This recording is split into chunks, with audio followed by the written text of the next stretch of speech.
Hello everyone, this is Nick Fenton here, and today is Friday, December 16th, 2:35 p.m. Eastern Standard Time. We're looking at a one-year chart of /ZB, which is the ticker for the 30-year U.S. Treasury bond futures. On the top here we have our price action. Under that we have volume with little hint of open interest here, and then below that we have our historical volatility chart. So first thing you can see here is historical volatility. We're pretty much in line. There's no major uptick in historical implied volatility here. So, if anything, we're about 1.5 times typical average volatility level. So no big, massive move here in historical volatility. But this is the futures chart we're looking at.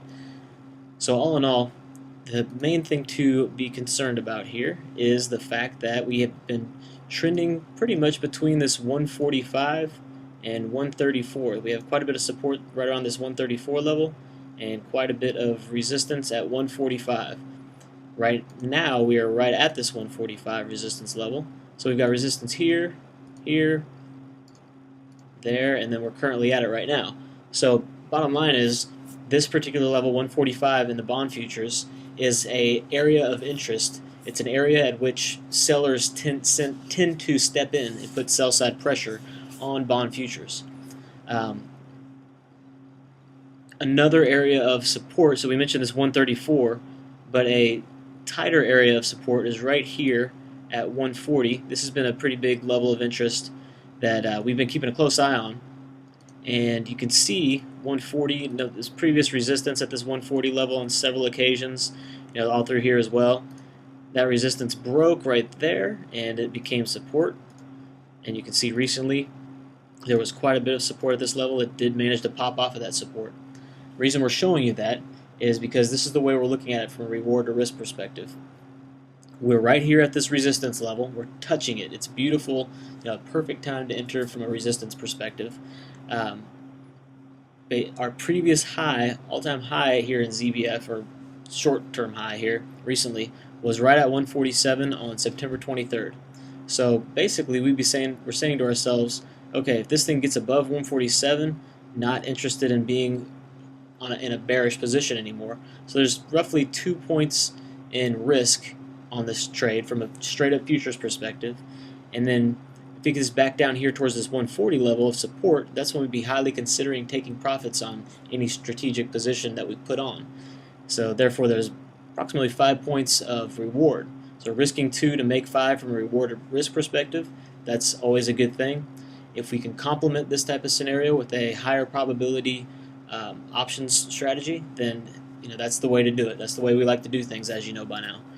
So what we're looking at here is doing a TLT trade. I'm going to pull up the TLT chart for you, but as you know, we always use the futures charts when we can to base a position.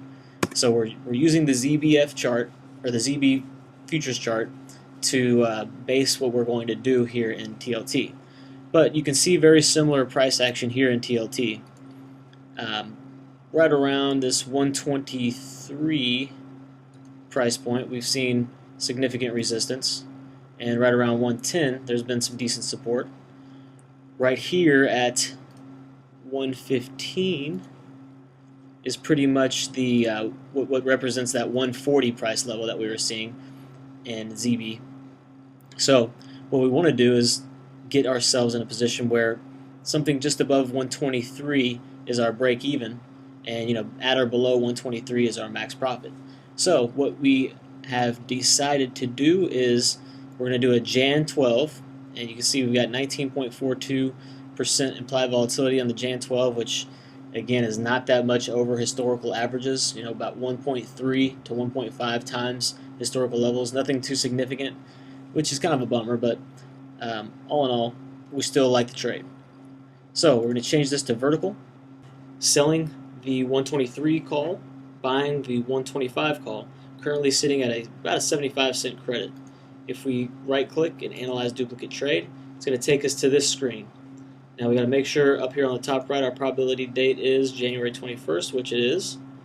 And let's set slices to break even on January 21st, assuming a 75-cent fill.